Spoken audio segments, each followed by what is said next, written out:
है। देखो क्या कर रहे हैं आप, ये छुपा के कर रहे हैं।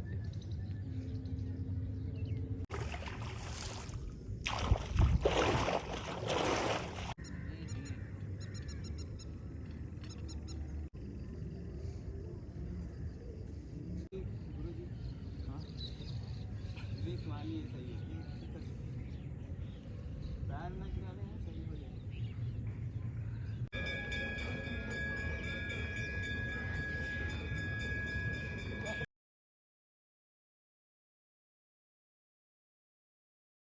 आप लोगों को जय श्री राम, जय राम, जय जय राम सबसे पहले उठ करके इस मंत्र का उच्चारण करते हैं। इसके बाद धरती माता जी का चरण स्पर्श करते हैं। माता जी के चरण स्पर्श करने के बाद अधिक से अधिक जल ग्रहण करते हैं। जल ग्रहण करके शौच आदि से निवृत्त होकर वस्त्र धारण करके स्नान के लिए गंगा मैया जी के तट की ओर निकल जाते हैं।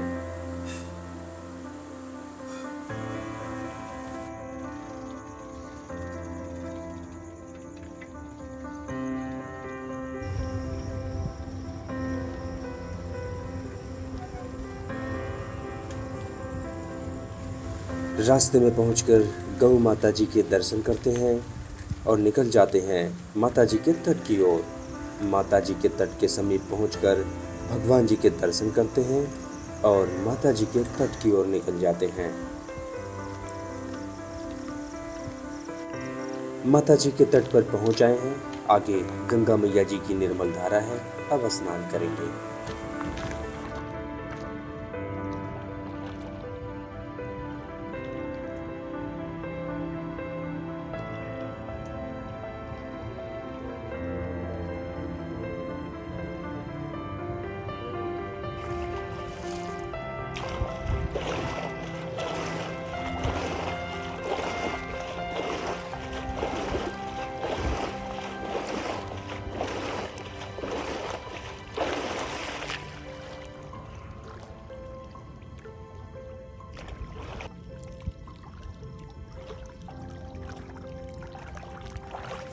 स्नान भक्ति साधना पूर्ण करके हम लोग ध्वजारोहण करते हैं। इसके बाद हम लोग करते हैं शंखनाद।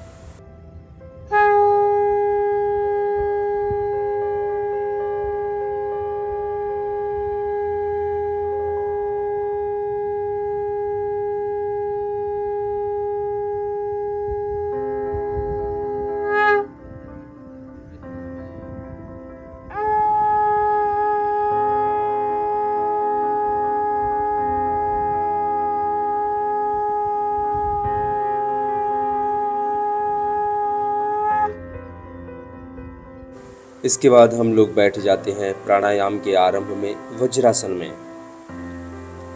फिर इसके बाद हम लोग वीरासन का अभ्यास करते हैं। वीरासन का अभ्यास करके हम लोग अनुलोम विलोम प्राणायाम करते हैं।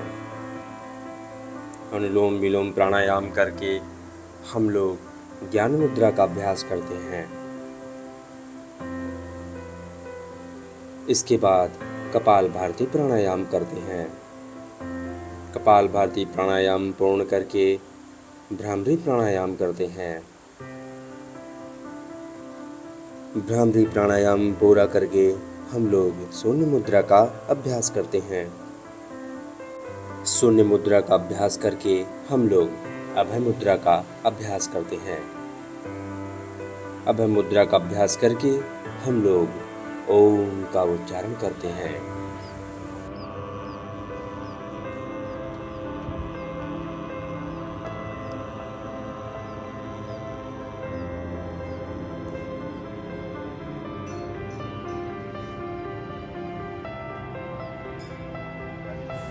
इसके बाद व्यायाम से पहले हम लोग अपने शरीर की स्ट्रेचिंग करते हैं, जिसमें सबसे पहले हम कंधे की स्ट्रेचिंग करते हैं। इस प्रकार से अपने पूरे शरीर की स्ट्रेचिंग करते हुए आगे बढ़ते हैं।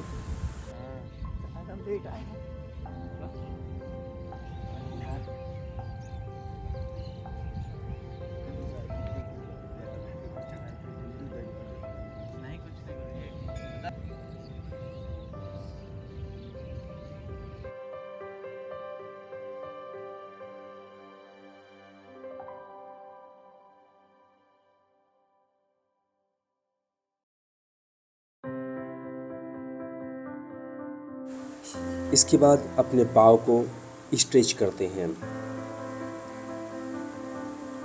स्ट्रेच करके इसमें होल्ड करते हैं।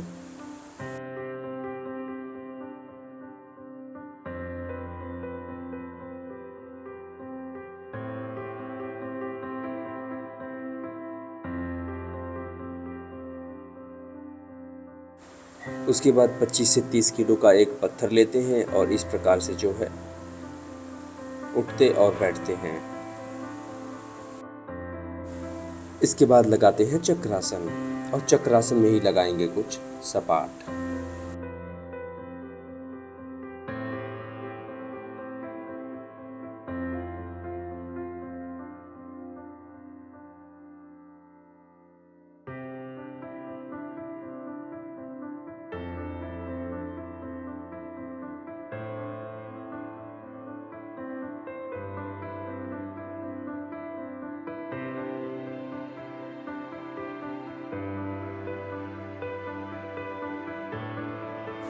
इस प्रकार से स्ट्रेचिंग पूरी करके बढ़ जाते हैं व्यायाम की ओर।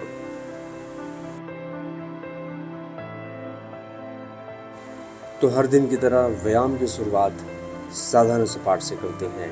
इस प्रकार से साधारण सपाट की स्थिति में आ जाते हैं और साधारण सपाट लगाना आरंभ करते हैं।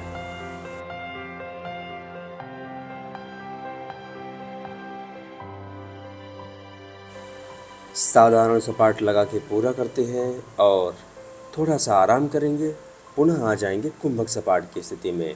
इस प्रकार से एक गहरी सांस लेंगे और कुंभक सपाट लगाना आरंभ करेंगे। कुंभक सपाट लगा के पूरा करते हैं और थोड़ा सा आराम करेंगे। आराम करने के बाद आ जाते हैं पुनः स्कैपुला पुशअप की स्थिति में। तो इस प्रकार से स्कैपुला पुशअप लगाना आरंभ करते हैं।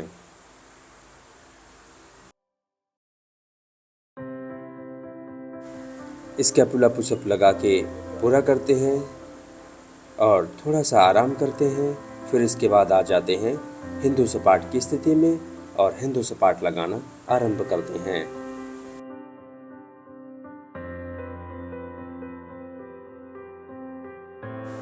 तो इस प्रकार से हिंदू सपाट लगा के पूरा करते हैं और फिर इसके बाद थोड़ा सा आराम करेंगे। सभी सपाट के बाद थोड़ा सा हमें आराम करना चाहिए, 15 सेकेंड, 20 सेकेंड, अधिक से अधिक 2 मिनट। फिर इसके बाद अपने शरीर को बैलेंस करते हैं और इसी में लगाते हैं सपाट।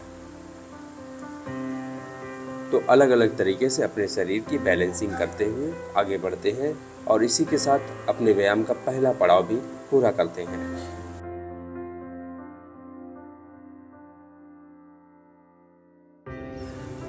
व्यायाम के दूसरे पड़ाव में लगाते हैं मुष्टिका सपाट। तो सबसे पहले अपने मुष्टिका को इस पत्थर पर रखते हैं और मुष्टिका सपाट लगाना आरंभ करते हैं। इस प्रकार से जब हम किसी हार्ड मटेरियल पर अपने मुष्टिका को रखकर सपाट लगाएंगे तो उससे हमारी जो मुष्टिका है वो मजबूत होंगी। अब हम लोग लगाएंगे कमर के लिए सपाट। डायमंड शेप बनाएंगे, शरीर को पूरी तरह से स्ट्रेच कर लेंगे और इसमें सपाट लगाना आरंभ करेंगे। तो यह सपाट लगा के पूरा करते हैं और थोड़ा सा आराम करेंगे और इसी सपाट को हम एक हाथ से लगाएंगे। इस प्रकार से स्थिति में आ जाते हैं और इस सपाट को लगाना आरंभ करते हैं।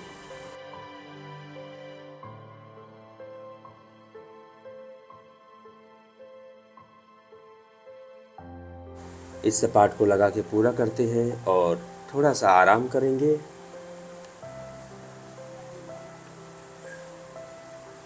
इसके बाद डायमंड शेप बनाएंगे और हम लगाएंगे इसमें हिंदू सपाट, जो कंधे के लिए और हमारे फोर आर्म के लिए बहुत ही लाभकारी होता है।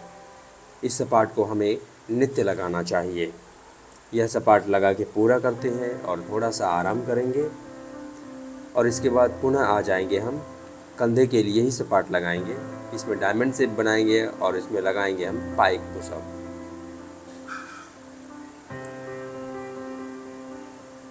तो इस प्रकार से इस सपाट को लगा के पूरा करते हैं। इसी सपाट के साथ व्यायाम का दूसरा पड़ाव पूर्ण होता है। व्यायाम के तीसरे पड़ाव में पहुंचकर हम लगाते हैं अपने उंगली के ऊपर सपाट। तो सबसे पहले 5 उंगली पर सपाट लगाते हैं, फिर इसके बाद 3 उंगली पर सपाट लगाते हैं, इसके बाद 2 उंगली पर सपाट लगाते हैं और फिर इसके बाद 1 उंगली पर सपाट लगाते हैं, यानी कि अंगूठे पर सपाट लगाते हैं।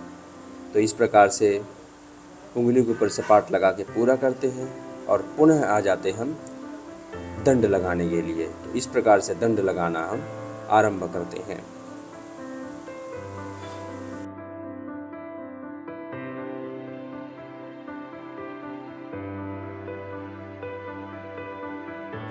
दंड लगा के पूरा करते हैं और थोड़ा सा आराम करेंगे और इसके बाद आ जाते हम श्री हनुमान जी दंड लगाने की स्थिति में। इस प्रकार से श्री हनुमान जी दंड लगाते हुए आगे बढ़ते हैं।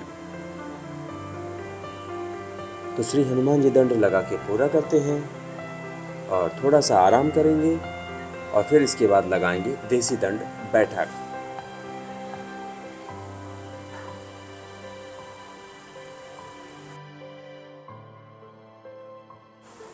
देसी दंड बैठक लगा के पूरा करते हैं और इसके बाद थोड़ा सा अपने शरीर को इस प्रकार से स्ट्रेच करते हैं और आगे बढ़कर फिर से वही 25-30 किलो का एक पत्थर लेते हैं और इसको लेकर करते हैं डक वॉक। इसी के साथ माता जी के तट का जो व्यायाम है समाप्त होता है।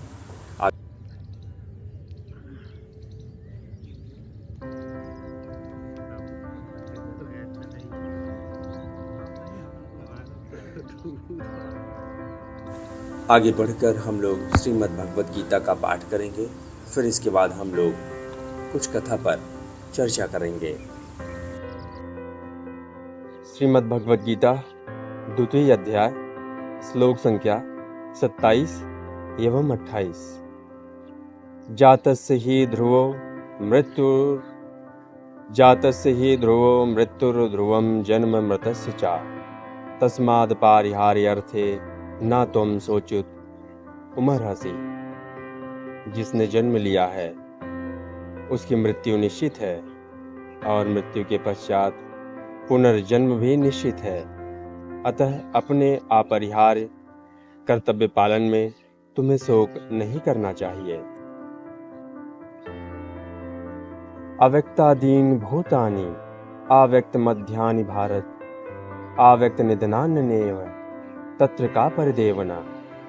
सारे जीव प्रारंभ में अव्यक्त रहते हैं, मध्य अवस्था में व्यक्त होते हैं और विनष्ट होने पर पुनः अव्यक्त हो जाते हैं। अतः शोक करने की क्या आवश्यकता है। धन्यवाद। तो आज जो कथा है नवरात्रि का 9वां दिन है। कथा है कि लोग टिप्पणी करते हैं कि गंगा मैया में स्नान करने से पाप कहाँ धुलते हैं। तो इस चीज़ को समझाने के लिए जिनके मन में ऐसी अवधारणा बन गई है कि स्नान करने से पाप नहीं धुलते हैं, यहाँ पाप का संबंध विष से है। धीरज जी, विष यानी कि पाप। आप ऐसा देखते होंगे जो भी सांप या जीव जल में रहते हैं वो विष से रहित होते हैं जी। तो इसका मतलब ये है कि अगर कोई विषधर सांप, जो भी विषैले सांप है, अगर वो जल में चले जाते हैं, आप ऐसा देखेंगे कि वो बहुत ज़्यादा छटपटाने लगते हैं उसमें से निकलने के लिए। यदि एक समय पे उनको न निकाला जाए तो कहा जाता है कि उनके अंदर का जो न्यूरोटॉक्सिस जहर होता है उसमें कमियां आने लग जाती हैं। विष यानी कि पाप, मतलब पाप का क्षय होने लगता है। वैसे भी हमारा ये मानव शरीर है, हमारे अंदर पाप रूपी विष भरा हुआ है। जब हम नित्य गंगा मैया जी में स्नान करते हैं तो वो विष जो धीरे धीरे कम होने लगता है, पर उसकी जो कम होने की प्रक्रिया होती है बहुत ही धीमी होती है। शुरुआती समय में हमें उसके ऊपर विश्वास नहीं होता है, पर यदि हम उस चीज़ को बहुत धैर्यपूर्वक अगर करते रहेंगे तो ऐसा देखेंगे एक समय ऐसा आएगा जो भी जड़ता हमारे अंदर है वो दूर हो जाएंगी। जो काम लोगों के लिए लगते बहुत कठिन है वो काम हमारे लिए बड़े ही सरल हो जाएंगे। तो इसलिए जो है हमें, जो हमारे सनातन धर्म में हमारे जो ऋषि परंपरा है, जो हमारे ऋषि लोग, हमारे पूर्वज लोग बता के गए हैं कि नित्य गंगा जी में स्नान करना चाहिए, इससे आध्यात्मिक और बाहरी रूप से, स्वच्छता रूप से, सब तरीके से लाभ ही लाभ होता था। और एक बात और जोड़ना चाहेंगे इसमें, जैसे कि हाँ, एक बात और जोड़ना चाहेंगे, जैसे कि कहा जाता है कि यदि आप जल का अधिक नुकसान करते, जैसे हमारे बड़े बुजुर्ग कहते हैं ना कि जल ज़्यादा ना गिराओ, पाप लगता है। तो जल का जो संबंध होता है चंद्रदेव से होता है। चंद्र यानी हमारे मन के कारक होते हैं। जब हम अधिक जल का नुकसान करते हैं तो हमारे जो मन होते हैं ना, वो बड़े विचलित हो जाते हैं, उनमें स्थिरता नहीं रहती है। तो जो आप लोग या हम लोग जो घरों में स्नान करते हैं, बाथरूम वगैरह में, वहाँ पे जल का नुकसान होता है। आप एक बाल्टी भी नहाए, वो जल का नुकसान हुआ। उससे क्या होगा? जल का आपने नुकसान किया, तो उससे क्या होगा कि आपके जो मन कभी स्थिर हो ही नहीं सकते, क्योंकि ये तो सृष्टि का नियम है कि अधिक जल का नुकसान करेंगे तो मन आपका जो है कमजोर होगा। लेकिन जब आप गंगा जी में स्नान करेंगे तो वो नुकसान नहीं होता है जल, क्योंकि आप बहते जल में डुबकी लगा रहे हैं, आप गए स्नान करके चले हैं, कुछ भी नुकसान नहीं हुआ वो। धन्यवाद। भारत माता की जय, भारत माता की जय, भारत माता की जय। वंदे मातरम, वंदे मातरम, वंदे मातरम।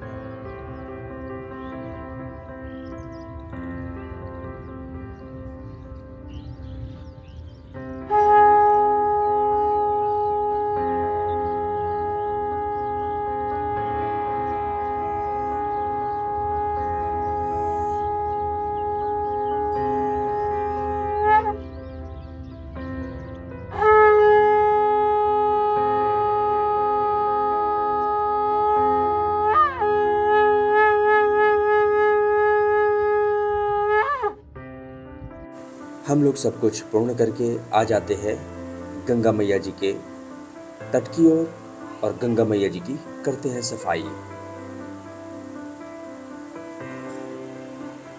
तो चलिए आप लोग मेरे साथ मिलकर बोलिए, सियावर रामचंद्र की जय, हर हर महादेव, जय शिव शंभो, जय हिंद, वंदे मातरम, जय गंगा मैया।